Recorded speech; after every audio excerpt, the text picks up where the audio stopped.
ನಮಸ್ತೆ news Karnataka one ಚಾನೆಲ್ಗೆ ಸ್ವಾಗತ. ಈ ದಿನದ ದೇವನಹಳ್ಳಿ ಪಟ್ಟಣದ ಶ್ರೀ ಚೌಡೇಶ್ವರಿ ದೇವಾಲಯದ ನ್ಯೂಸ್. ಸರ್ವಶಕ್ತಾತ್ಮಕ ಶ್ರೀ ಚೌಡೇಶ್ವರಿ ದೇವಾಲಯದ 12ನೇ ವಾರ್ಷಿಕೋತ್ಸವ ಮಹೋತ್ಸವದ ಪ್ರಯುಕ್ತ ಇಂದು ಏಪ್ರಿಲ್ 29 ಮತ್ತು ಮಂಗಳವಾರ ಏಪ್ರಿಲ್ 30 ಬುಧವಾರ 2 ದಿನಗಳ ಕಾಲ 12ನೇ ವಾರ್ಷಿಕೋತ್ಸವ ಮಹೋತ್ಸವ ನಡೆಯುತ್ತಿದೆ. ಸುದ್ದಿ ನಿಮ್ಮ ನ್ಯೂಸ್ ಕರ್ನಾಟಕ 1ರಲ್ಲಿ ವೀಕ್ಷಿಸಿ. ಬೆಂಗಳೂರು ಗ್ರಾಮಾಂತರ ಜಿಲ್ಲೆ ದೇವನಹಳ್ಳಿ ಪಟ್ಟಣದ ಪಾರ್ಕ್ ರಸ್ತೆಯಲ್ಲಿರುವ ಸರ್ವಶಕ್ತಾತ್ಮಕ ಶ್ರೀ ಚೌಡೇಶ್ವರಿ ದೇವಾಲಯದಲ್ಲಿ ಭೂರಾಜ್ಯ ಮತ್ತು ಲೋಕ ಕಲ್ಯಾಣಾರ್ಥವಾಗಿ ವಾರಾಹಿ ಹೋಮ. ಸರ್ವಶಕ್ತಾತ್ಮಕ ಶ್ರೀ ಚೌಡೇಶ್ವರಿ ದೇವಾಲಯದ 12ನೇ ವಾರ್ಷಿಕೋತ್ಸವ ಮಹೋತ್ಸವ ಕಾರ್ಯಕ್ರಮ ಇಂದು ಮತ್ತು ನಾಳೆ ಅದ್ದೂರಿಯಾಗಿ ವಿಜೃಂಭಣೆಯಿಂದ ಭಕ್ತಾದಿಗಳ ಸಮ್ಮುಖದಲ್ಲಿ ನಡೀತಾ ಇದೆ. ದೇವನಹಳ್ಳಿ ಪಟ್ಟಣ ಹಾಗೂ ತಾಲೂಕು, ಜಿಲ್ಲೆ ಮತ್ತು ಹೊರ ರಾಜ್ಯಗಳಿಂದ ಭಕ್ತಾದಿಗಳು ಆಗಮಿಸ್ತಾ ಇದ್ದಾರೆ. ತಾಯಿಯಲ್ಲಿ ಹರಕೆ ಹೊತ್ತು ತಮ್ಮ ಸಮಸ್ಯೆಗಳಿಗೆ ಪರಿಹಾರವನ್ನು ಕಂಡುಕೊಂಡು ತಾಯಿಯ ಆಶೀರ್ವಾದವನ್ನು ಪಡೆಯುತ್ತಿದ್ದಾರೆ. ಹಾಗಾಗಿ ಇದೇ ಏಪ್ರಿಲ್ 30ಕ್ಕೆ 12ನೇ ವಾರ್ಷಿಕೋತ್ಸವ ಪ್ರಯುಕ್ತ ಶ್ರೀ ಚೌಡೇಶ್ವರಿ ದೇವಾಲಯದಲ್ಲಿ ನಡೆಯುವ ಭೂವಾಜ್ಯ ಮತ್ತು ಲೋಕ ಕಲ್ಯಾಣಾರ್ಥವಾಗಿ ವಾರಾಹಿ ಹೋಮದಲ್ಲಿ ಪ್ರತಿಯೊಬ್ಬರು ಪಾಲ್ಗೊಂಡು ನೆಮ್ಮದಿಯ ಜೀವನ ಪಡೆಯುವಂತಾಗಲಿ ಎಂದು ಶ್ರೀ ಚೌಡೇಶ್ವರಿ ದೇವಾಲಯ ಅಭಿವೃದ್ಧಿ ಸಮಿತಿಯ ಸಂಚಾಲಕ ಪಿ ಗಂಗಾಧರಪ್ಪರವರು ತಿಳಿಸಿದ್ದಾರೆ. ಪಟ್ಟಣದ ಪಾರ್ಕ್ ರಸ್ತೆಯಲ್ಲಿರುವ ಸರ್ವಶಕ್ತಾತ್ಮಕ ಶ್ರೀ ಚೌಡೇಶ್ವರಿ ದೇವಾಲಯದಲ್ಲಿ ಪ್ರತಿ ವರ್ಷದಂತೆ 12ನೇ ವಾರ್ಷಿಕೋತ್ಸವ ಅಂಗವಾಗಿ ಅಮ್ಮನವರಿಗೆ ವಾರಾಹಿ ಅಲಂಕಾರ ಮತ್ತು ವಾರಾಹಿ ಹೋಮ ಹವನಗಳು ಹಾಗೂ ಶ್ರೀ ಚೌಡೇಶ್ವರಿ ದೇವಿಯ ಅನ್ನ ಸಂತರ್ಪಣೆ ಭವನ ಹಾಗೂ ಸಮುದಾಯ ಭವನ ನಿರ್ಮಾಣಕ್ಕೆ ದೇವನಹಳ್ಳಿ ತಾಲೂಕು ತಹಶೀಲ್ದಾರ್, ಶ್ರೀ ಚೌಡೇಶ್ವರಿ ದೇವಾಲಯದ ಅಭಿವೃದ್ಧಿ ಸಮಿತಿಯ ಸಂಚಾಲಕ ಪಿ ಗಂಗಾಧರಪ್ಪರವರು ಹಾಗೂ ಶ್ರೀ ಚೌಡೇಶ್ವರಿ ದೇವಾಲಯ ಅಭಿವೃದ್ಧಿ ಸಮಿತಿಯ ಸದಸ್ಯರು ಹಾಗೂ ಅನ್ನ ಸಂತರ್ಪಣೆ ಕಟ್ಟಡ ಜಾಗದ ಉಚಿತವಾಗಿ ದಾನವಾಗಿ ನೀಡಿರುವ ಮಾಲೀಕರ ಕುಟುಂಬಸ್ಥರು ಹಾಜರಿದ್ದು ಭೂಮಿ ಪೂಜೆ ನೆರವೇರಿಸಲಾಯಿತು. ಶ್ರೀ ಚೌಡೇಶ್ವರಿ ದೇವಾಲಯ ಆವರಣ ಹೋಮಗಳು ಹಾಗೂ ಭೂಮಿ ಪೂಜೆಗೆ ಆಗಮಿಸಿದ್ದ ಪೂಜೆ ನಂತರ ತಾಲೂಕು ತಹಶೀಲ್ದಾರ್ ಎಚ್ ಬಾಲಕೃಷ್ಣರವರು ಮಾತನಾಡಿ, ಶ್ರೀ ಚೌಡೇಶ್ವರಿ ದೇವಿ ಶಕ್ತಿ ದೇವಿ. ಸುಮಾರು ವರ್ಷಗಳಿಂದ ಈ ದೇವಾಲಯದಲ್ಲಿ ಅನೇಕ ಪೂಜಾ ಕಾರ್ಯಕ್ರಮಗಳು ನಡೆಯುತ್ತಿದೆ. ನಮ್ಮ ಹಿಂದೂ ಹಬ್ಬಗಳಲ್ಲಿ ಅಮ್ಮನವರಿಗೆ ವಿಶೇಷ ಅಲಂಕಾರಗಳು, ವಿವಿಧ ಪೂಜಾ ಕಾರ್ಯಕ್ರಮಗಳು ವಿಶೇಷವಾಗಿ ನಡೀತಾ ಇದೆ.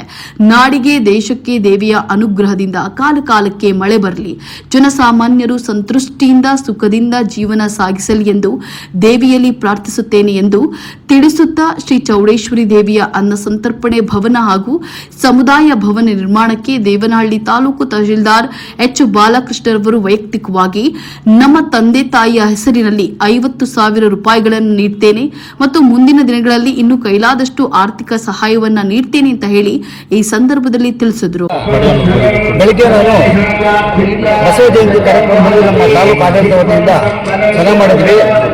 ಯಾವ ವರ್ಷ ಇಷ್ಟೊಂದು ಬಸವಣ್ಣನ ಸೇರಿರಲಿಲ್ಲ.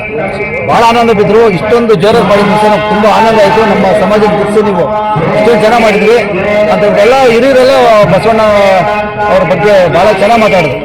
ಅದು ನನಗೊಂದು ಅವಕಾಶ ಕೊಟ್ಟಿದ್ದು, ನಾನು ಕೈಲಾದಷ್ಟು ನಾವು ಮಾತಾಡಿದ್ವಿ. ಬಟ್ ತುಂಬ ಇದು ಬಂದು ಭಾಳ ಚೆನ್ನಾಗಾಯಿತು. ಈ ವರ್ಷ ಎಲ್ಲ ಖುಷಿ ಬಿದ್ದರು ಸಮಾಜದ ಮುಖಂಡರೆಲ್ಲ. ಅಲ್ಲಿ ಮುಗಿಸ್ಕೊಂಡು ಈಗ ನನ್ನ ಸ್ನೇಹಿತರು ತಹಶೀಲ್ದಾರ್ ಗಂಗಾಧರವರು ಈ ದರ್ಭದರ್ಶನದಲ್ಲಿ ನೀವು ಕರೆದು ನಮ್ಮ ಚೌಡೇಶ್ವರಿ ದೇವಸ್ಥಾನಕ್ಕೆ ದಯವಿಟ್ಟು ಬರಲೇಬೇಕಂತ ಬಂದ್ವಿ. ಪೂಜೆ ಪುರಸ್ಕಾರ ಮಾಡಿದ್ವಿ. ಇನ್ನು ಈಗ ಅನ್ನ ದಾಸೋಹ ಭವನಕ್ಕೆ ಶಿಲಾನ್ಯಾಸ ಈಗ ಪ್ರಾರಂಭ ಆಯಿತು. ನಾವೆಲ್ಲ ಗುದ್ಲಿ ಪೂಜೆ ಮಾಡಿದ್ವಿ. ಭೂಮಿ ದಾನಿಗೆ ಬರ್ತಕ್ಕಂಥ ಅನ್ನವರನ್ನು ಇಲ್ಲೇ ಇದ್ದಾರೆ ಸರ್, ಕುಟುಂಬದವರು, ವಿಶೇಷರೆಲ್ಲರೂ ಸಮಗಣ್ಯರು ಅವರೆಲ್ಲ ನೋಡಿ ನಮಗೂ ಒಂಥರ ಹುಮ್ಮಸ್ ಬಂತು. ಸಮಾಜದಲ್ಲಿ ಇಷ್ಟೆಲ್ಲ ಒಗ್ಗಟ್ಟಿದ್ದಾಗ ಏನು ಬೇಕಾದ್ರೂ ಮಾಡ್ಬೋದಲ್ಲ ಅನ್ನೋ ಒಂದು ಇದಕ್ಕೆ ಈ 12 ವರ್ಷದ ಚೌಡೇಶ್ವರಿ ದೇವಿಯ ಈಗ ನಾಡ ಈ ಗ್ರಾಮ ದೇವತೆ ಆಗ್ಬಿಟ್ಟಿದೆ ಅಮ್ಮ ನಮ್ಮ ದೇವನಹಳ್ಳಿ ಇದರಲ್ಲಿ. ತುಂಬ ಆನಂದ ಆಗ್ತಾ ಇದೆ. ಎಲ್ಲ ಜನಗಳಿಗೆ ಈಗ ಭಕ್ತಿ ಭಾವ ಜಾಸ್ತಿ ಆಗ್ತಾ ಇದೆ. ಹಿಂದೆ ಎಲ್ಲ ಭಕ್ತಿ ಭಾವ ಕಡಿಮೆ ಆಗಿತ್ತು. ಇತ್ತೀಚೆಗೆ ಭಕ್ತಿ ಭಾವ ಪಾಪಗಳು ಜಾಸ್ತಿ ಆಗಿ ಕರ್ಮಣಕ್ಕೋಸ್ಕರವಾಗಿ ಎಲ್ಲ ಭಕ್ತಿ ಭಾವ ಹುಟ್ಟಿದೆ. ಇದೇ ಥರ ಎಲ್ಲ ಜನಗಳು ಸನ್ಮಾನದಲ್ಲಿ ನಡೀಲಿ ಅಂದ್ಬಿಟ್ಟು ನಾನು ತಾಯಿ ಚೌಡೇಶ್ವರಿ ದೇವರಲ್ಲಿ ಪ್ರಾರ್ಥನೆ ಮಾಡ್ತೇನೆ. ವರ್ಷದಿಂದ ವರ್ಷಕ್ಕೆ ವಿಭಿನ್ನವಾಗಿ ವಿಶೇಷದಿಂದ ಈ ಅಲಂಕಾರ ನಡೆಯುತ್ತೆ. ಹೌದೌದು. ನಮ್ಮ ಗಂಗಾಧರ ಟೀಮು ಅಂದರೆ ನಮ್ಮ ಚೌಡೇಶ್ವರಿ ಭಕ್ತ ಮಂಡಳಿಯವರು ವಿಶೇಷವಾಗಿ ನೋಡಿ ಈಗ ವರಹ ಮೂರ್ತಿ ಒಳಗಡೆ ಒಂದು ತುಂಬ ಚೆನ್ನಾಗಿ ಮೂರ್ತಿಗೆ ಒಂದು ರಂಗೋಲಿ ಮಾಡಿದ್ದಾರೆ. ಕೈಯೆತ್ತಿ ಮುಗಿದು ನಾವು ಬೆಳಗ್ಗೆ ಇವಾಗ ನೋಡ್ಕೊಂಡು ಬಂದಾಗ ಆ ಥರ ವಿಭಿನ್ನವಾಗಿ ಮಾಡ್ತಾ ಇದ್ದಾರೆ. ಅದು ನಾನು ಇದು ಆರ್ಥಿಕ ಸ್ಥಿತಿಲಿ ಏನು ಹಣ ಅಂತ ಕೇಳಿದೆ, ಹಣ ಭಕ್ತಾದಿಗಳಿದ್ದಾರೆ ಕೊಡೋಣ ಅಂತಾರೆ. ಅವ್ರು ಏನು ಕೊಟ್ಬಿಟ್ಕೊಡಲ್ಲ ನನಗೆ. ಬಟ್ ಅದು ಅದಕ್ಕೆ ನಾವು ಹೇಳಿದ್ವಿ ನಮ್ಮ ಕೈಲಾದಷ್ಟು ನಾವು ಸಹಾಯ ಮಾಡ್ತೀವಿ. ಅಮ್ಮನವ್ರ ಬಸ್ಸಲ್ಲಿ ನಾನು ಪ್ರತಿ ವರ್ಷ ಬರ್ತೀನಿ. ಅವ್ರು ಕರೆದಾಗೆಲ್ಲ ನಾನು ಯಾವುದೂ ಇಲ್ಲ ಅನ್ನಲ್ಲ. ನಾನು ಸ್ವಲ್ಪ ಭಕ್ತಿ ಭಾವ ಇರ್ತಕ್ಕಂಥವ್ರು ನಾನು ಅಲ್ಲಿಂದ ನಾನು ಎಲ್ಲ ದೇವಸ್ಥಾನಕ್ಕೆ ಬರ್ತೀನಿ. ಬಸವಣ್ಣ ದೇವಸ್ಥಾನ ಮೊನ್ನೆ 3-4 ದಿವಸ ಹೋಗಿ ಜಿಲ್ಲಾಧಿಕಾರಿ ಅಲ್ಲಿ ಮಾಡಿದ್ವಿ. ಸತ್ಯಂಬಾಯಿ ಮಾರಮ್ಮ ದೇವಸ್ಥಾನ ಹೋಗಿ ಅಲ್ಲಿ ಪೂಜೆ ಮಾಡ್ತೀವಿ. ನಾನು ಭಕ್ತಿ ಭಾವ ನನಗಿರೋದ್ರಿಂದ ನಾನೆಲ್ಲ ಇದಕ್ಕೂ ನೋಡಿ ಇವತ್ತು ಇದಕ್ಕೆ ಉಳಿಸ್ ಕಾರ್ಯಕ್ರಮಕ್ಕೂ ಅನುಮತಿ ಕೊಟ್ಟೆ. ವಿಜಯಪುರದಲ್ಲಿ ಮುಸಲ್ಮಾನ ಬಾಂಧವರಿಗೆ ಯಾವುದೇ ಕಾರ್ಯಕ್ರಮದಲ್ಲಿ ನಾನು ಜಾತಿ ಭೇದ ಇಲ್ಲ. ನನಗೆಲ್ಲ ಒಂದೇ ಒಬ್ಬ ನಾನು ತಾಲೂಕು ದಂಡಾಧಿಕಾರಿಯಾಗಿ ಎಲ್ಲರಿಗೂ ಸಮಭಾವಂತ ನೋಡ್ಕೊಂಡು ಹೋಗ್ತಾ ಇದ್ದೀನಿ. ಎಲ್ಲ ನಿಮ್ಮಂಥವ್ರ ಆಶೀರ್ವಾದದಿಂದ ಹಿರಿಯರ ಆಶೀರ್ವಾದದಿಂದ ಚೆನ್ನಾಗಿ ನಡೀತಾ ಇದೆ. ಯಾವುದೇ ತೊಂದರೆ ಆಗ್ತದೆ. ಸರಿ, ಇಂಥ ಒಳ್ಳೆ ಕಾರ್ಯಕ್ರಮಕ್ಕೆ ನಿಮ್ಮ ಅಮೃತ ಸ್ಥಾಪನೆ ಮಾಡ್ತಾರೆ, ಎಷ್ಟು ಖುಷಿ ಆಗುತ್ತೆ. ನಾನೀಗ ಅನೌನ್ಸ್ ಮಾಡಿಬಿಟ್ಟೆ ಅಲ್ಲಿ ನನ್ನ ತಂದೆಯವರ ಒಂದು ಅವರು ಇದರಿಂದ ನಾನು ಒಂದು 50,000 ಅದಕ್ಕೆ ಇಚ್ಛೆ ಕೊಡ್ಬೋದು ನಮ್ಮ ಅಣ್ಣ ಹತ್ರ ಮಾತಾಡಿ ಹೇಳಿದ್ದೀನಿ. ಈಗ ನನಗೆ ಖುಷಿ ಆಯಿತು, ಅದಕ್ಕೋಸ್ಕರ ಹೇಳ್ತಾ ಇದ್ದೆ. ನಾನು ನಮ್ಮ ಅಣ್ಣ ಹತ್ರ ಮಾತಾಡಿ ನಮ್ಮ ತಂದೆಯವರ ಒಂದು ಸ್ವಲ್ಪ ಸಮಯ 2 ಗಂಟೆ ಇದೆ ಅದರಲ್ಲಿ ಕೊಡ್ತೀನಿ ಅಂತ ಹೇಳಿದ್ದೀನಿ. ಯಾಕಂದ್ರೆ ನನ್ನ ಸಂಬಳ ನನಗೆ ಸಾಕಾಗಲ್ಲ. ಅದರಿಂದ ನನ್ನ ತಂದೆಯವರ 2 ಗಂಟೆಗೆ ನಾನು ಒಂದು 50,000ಕ್ಕಿಂತ ಹೆಚ್ಚಾಗಿ ನಾನು ಈ ಅಮ್ಮನವರ ಒಂದು ದಾಸೋಹ ಭವನಕ್ಕೆ ಸಹಾಯ ಮಾಡಿ. ಇನ್ನು ಇದೇ ಸಮಯದಲ್ಲಿ ಶ್ರೀ ಚೌಡೇಶ್ವರಿ ದೇವಾಲಯ ಅಭಿವೃದ್ಧಿ ಸಮಿತಿಯ ಸಂಚಾಲಕ ಪಿ ಗಂಗಾಧರಪ್ಪ ಮಾತನಾಡಿದರು. ಓವರಾಲ್ ಆಗಿ ಏನು ಹೇಳ್ತೀರಾ ಸರ್ ಕಾರ್ಯಕ್ರಮದ ಬಗ್ಗೆ? ನಮ್ಮ ದೇವನಹಳ್ಳಿ ಚೌಡೇಶ್ವರಿ ಮಾತೆ ಇದೇ 12 ವರ್ಷಗಳ ಹಿಂದೆ ಅಕ್ಷಯ ತದಿಗೆ ಮಹಾದಿನದಂದು ಪ್ರತಿಷ್ಠಾಪನೆ ಆಗಿತ್ತು. ಅಕ್ಷಯ ತದಿಗೆ ಮಹಾದಿನ ಅಂದರೆ ಎಲ್ಲರಿಗೂ ಒಂಥರ ಬಹಳ ಹಬ್ಬದ ಒಂದು ವಾತಾವರಣದ ರೀತಿಯಲ್ಲಿ ಅಂತಹ ಒಂದು ಗಳಿಗೆಯಲ್ಲಿ ಪ್ರತಿಷ್ಠಾಪನೆ ಆಗಿರ್ತಕ್ಕಂಥದ್ದು ನಮ್ಮ ದೇವನಹಳ್ಳಿ ಚೌಡೇಶ್ವರಿ ತಾಯಿ. ಅದು 106 ವರ್ಷಗಳ ಇತಿಹಾಸ ಕೂಡ ಇದೆ. ಆದರೆ ಪ್ರತಿಷ್ಠಾಪನೆ ಆಗಿರೋದು ಮಾತ್ರ 12 ವರ್ಷಗಳಲ್ಲಿ ಆಗಿರ್ತಕ್ಕಂಥದ್ದು. ಬಹಳ ವಿಶೇಷ ಅಂದರೆ ನಾವು ಯಾವಾಗಲೂ ಕೂಡ ಬೇರೆ ಹೋಮಗಳನ್ನು ಅಮ್ಮನವ್ರಿಗೆ ಮಾಡಿಸ್ತಾ ಇದ್ವಿ.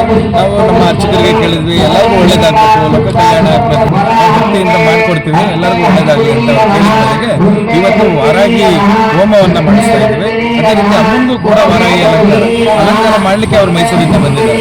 ಇದು ಎಲ್ಲೋ ಹೋಗ್ಬೇಕಾಗಿಲ್ಲ. ನಮ್ಮ ದೇವನಹಳ್ಳಿ ಜನತೆ ಅಥವಾ ಬೇರೆಯವರು ನಮ್ಮ ದೇವಸ್ಥಾನಕ್ಕೆ ಬಂದರೆ ಸಾಕು, ಅದೆಲ್ಲ ಒಂದಿನ ವಿಶೇಷವಾಗಿ ಅಲಂಕಾರಗಳು ಮತ್ತೊಂದು ನಡೀತಾ ಇರ್ತವೆ. ಮತ್ತು ದಾಸೋಹ ಕೂಡ ಇದೆ. ಸಂಜೆ ಚಿನ್ನಲೇಪಿತ ಉತ್ಸವ ಮೂರ್ತಿ ಮೆರವಣಿಗೆ ಇದೆ. ಮತ್ತೆ ಗುರೂಜಿಗಳಿಂದ ಭಜನೆಗಳಿದ್ದಾವೆ. ಮತ್ತು ಹಲವು ಕಾರ್ಯಕ್ರಮಗಳು ಈ ದಿನ ಇದ್ದಾವೆ. ನಿನ್ನೆಯಿಂದ ಬೆಳಗ್ಗೆಯಿಂದ ಪ್ರಾರಂಭ ಆಗಿದ್ದು ಇವತ್ತು ರಾತ್ರಿವರೆಗೆ ನಿರಂತರವಾಗಿ ಚೆನ್ನಾಗಿ ನಡೀತಾ ಇರುತ್ತೆ. ಸುಮಾರು ಒಂದು 1000 ಜನ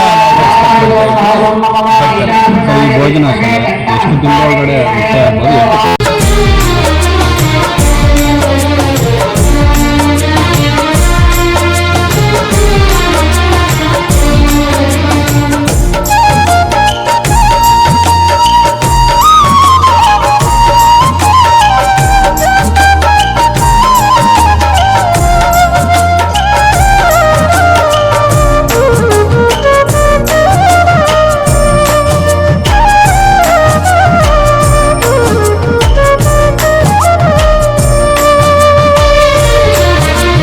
ಕರ್ಮದ ಗತಿಯನ್ನು ತಿಳಿಯೋ ಮನುಜ, ಜೀವನ ನಡೆಯುವುದು ಸುಂದರ ಸಹಜ.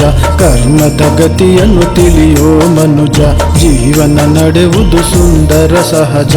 ಆತ್ಮಜ್ಞಾನ ಪರಮಾತ್ಮ ಜ್ಞಾನದಲ್ಲಿ, ಆತ್ಮಜ್ಞಾನ ಪರಮಾತ್ಮ ಜ್ಞಾನದಲ್ಲಿ ದೊರೆಯುವುದು ಗುಣ ಭಂಡಾರದ ಕಣಜ. ಕರ್ಮದ ಗತಿಯನ್ನು ತಿಳಿಯೋ ಮನುಜ, ಜೀವನ ನಡೆಯುವುದು ಸುಂದರ ಸಹಜ. ಕರ್ಮದ ಗತಿಯನ್ನು ತಿಳಿಯೋ ಮನುಜ, ಜೀವನ ನಡೆಯುವುದು ಸುಂದರ ಸಹಜ. ಆತ್ಮಿಕ ಸ್ಥಿತಿಯಲ್ಲಿರುತ್ತಾ ಕರ್ಮವ ಮಾಡುವುದು ಉಚಿತ. ಆತ್ಮಿಕ ಸ್ಥಿತಿಯಲ್ಲಿರುತ್ತಾ ಕರ್ಮವ ಮಾಡು. ಸದ್ಭಕ್ತ ಕುಟುಂಬಾಕ್ಷ ದೇವನಹಳ್ಳಿ ಕ್ಷೇತ್ರ ಅಭಿವೃದ್ಧ್ಯಾರ್ಥಂ ಏವಂ ಗುಣವಿಶೇಷ ವಿಶಿಷ್ಟಾಯ ಅಸ್ಯಾಂ ಶುಭದಿತೋ ಗಣನಾನ್ತ್ವ ಗಣಪತಿಂ ಹವಾಮಹೇ ಕವಿಂ ಕವಿನಂ ಸ್ವಲ್ಪ ಸಮಸ್ರವಸ್ತಮಂ ಅಸ್ಯ ಗೋತ್ರೋದ್ಭವಸ್ಯ ನನ್ನಸ್ಯ ಗೋತ್ರೋದ್ಭವಸ್ಯ ರಂಗಸ್ವಾಮಿನ ರಹಂ ಆಂ ಹವಾಮಹೇ ಕವಿಂ ಕವಿವಸ್ತಮಂ ಬ್ರಹ್ಮಣ ದಾನಹಸೆ ಬಿಸ್ ಅಂಬೇವ ಓಂ ಭೂಹೋ ಗಣಪತಿ ಮಾಮ ಮಹಾಗಣಪತಿ ಮಾಮ ಓಂ ಭೂ ಮಾಮ ಸಶಕ್ತಿ ಸವಾಹನ ಸಪರಿವಾರ ಮಹಾಗಣಾಧೀಶ್ವರ ಅತ್ರ ಗಚ್ಚಾವ.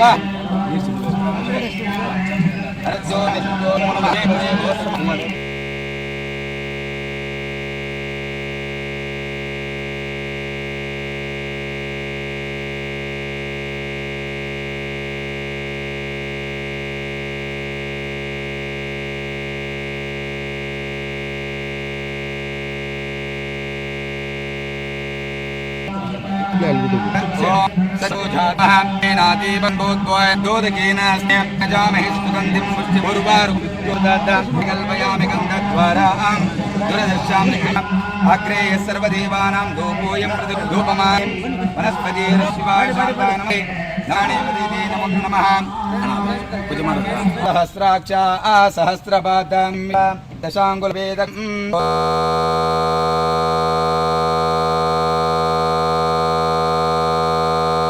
ಇದೇ ಸಂದರ್ಭದಲ್ಲಿ ಶ್ರೀ ಚೌಡೇಶ್ವರಿ ದೇವಾಲಯ ಅಭಿವೃದ್ಧಿ ಸಮಿತಿ ಸದಸ್ಯರಾದ ಶ್ರೀರಾಮಯ್ಯ, ಎಸ್ಆರ್ ಮುನಿರಾಜು, ಹನುಮಂತಪ್ಪ, ರಾಜಣ್ಣ, ಗೋಪಿ, ಜಯರಾಮು, ತೇಜು, ಮುನಿಸ್ವಾಮಿ, ರಂಗನಾಥ್, ಹೇಮಂತ್, ಮಂಜುನಾಥ್ ಸೇರಿದಂತೆ ಪ್ರಧಾನ ಅರ್ಚಕರು ಮತ್ತಿತರರು ಹಾಜರಿದ್ದರು.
ನ್ಯೂಸ್ ಕರ್ನಾಟಕ 1 ಸಂಪಾದಕ ಬೆಂಗಳೂರು ಗ್ರಾಮಾಂತರ ಜಿಲ್ಲಾ ವರದಿ ಸೀತಾರಾಮ್.